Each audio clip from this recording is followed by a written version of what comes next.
Welcome to the online training for Sidewalking certification.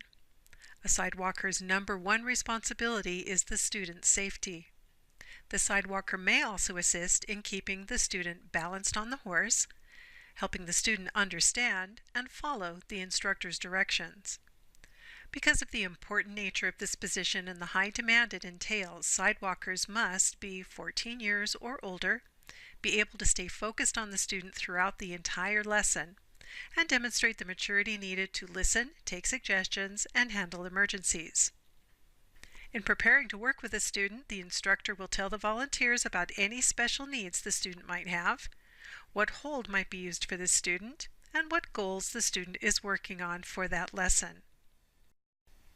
At the beginning of the lesson, the sidewalker most commonly stands on the opposite side of the horse as it is brought to the mounting block or ramp.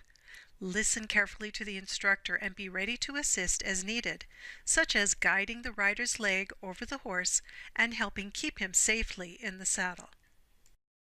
Focus on the student and the instructor rather than the horse, and as you get started, introduce yourself to the student and learn their name.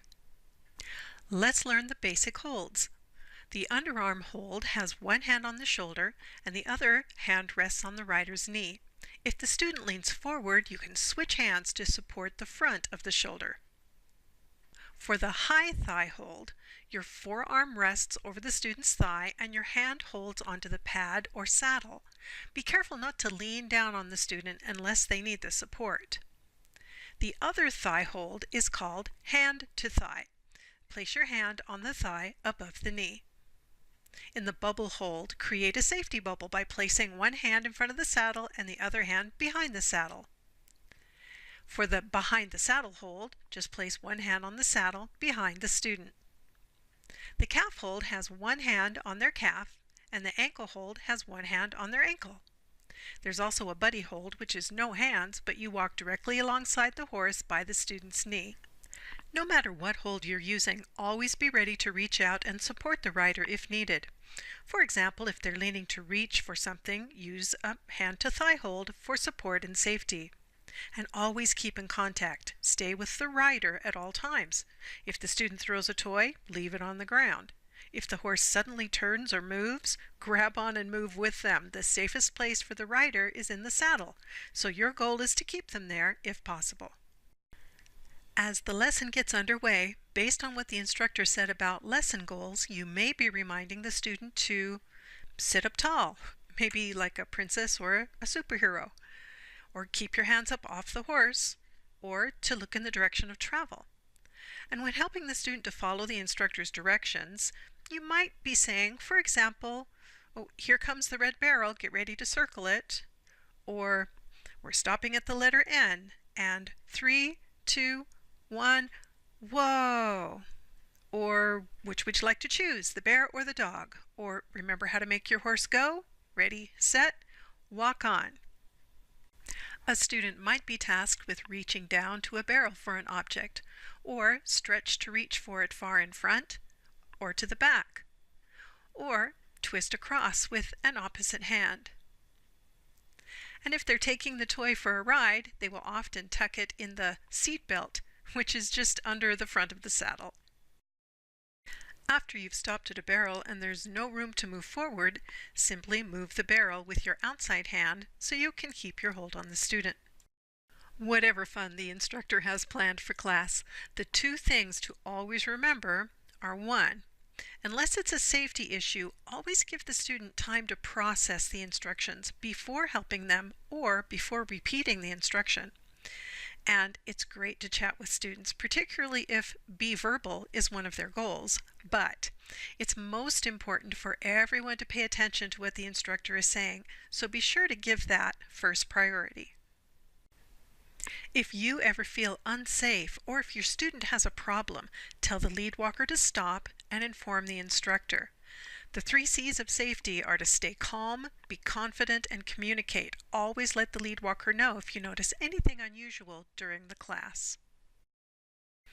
And if an emergency situation ever arises and the instructor calls for an emergency dismount, The sidewalker removes both feet from the stirrups and yells clear.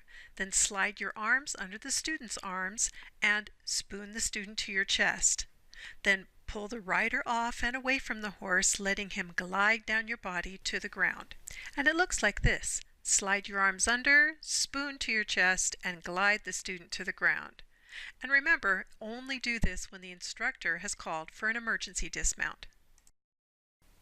At the end of the lesson, some of our students need assistance. You may be asked to help take feet out of stirrups or help lift the rider's leg.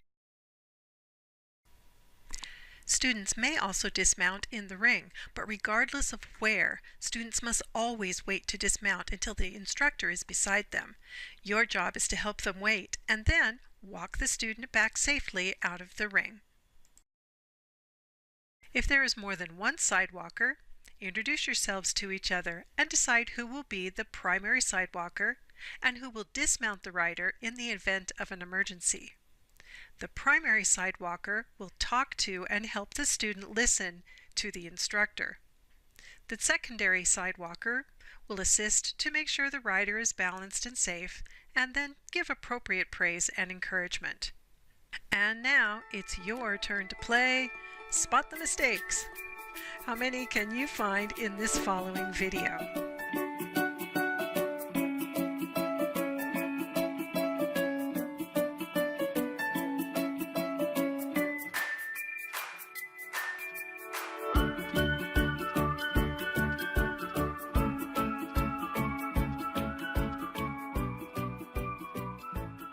Did you spot the cell phone?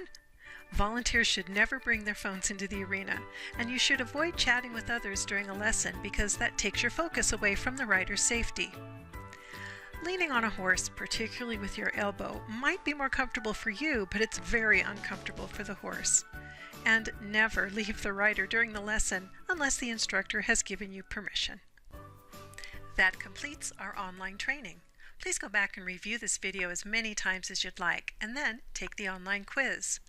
Talk to the volunteer coordinator about attending a hands-on training class, and then practice in classes and shadow other sidewalkers. Be observed by staff shadowing in a class as a sidewalker, and when you're ready, fill out the self-evaluation form and get it signed off by staff. Thank you again for volunteering at Courage Reigns.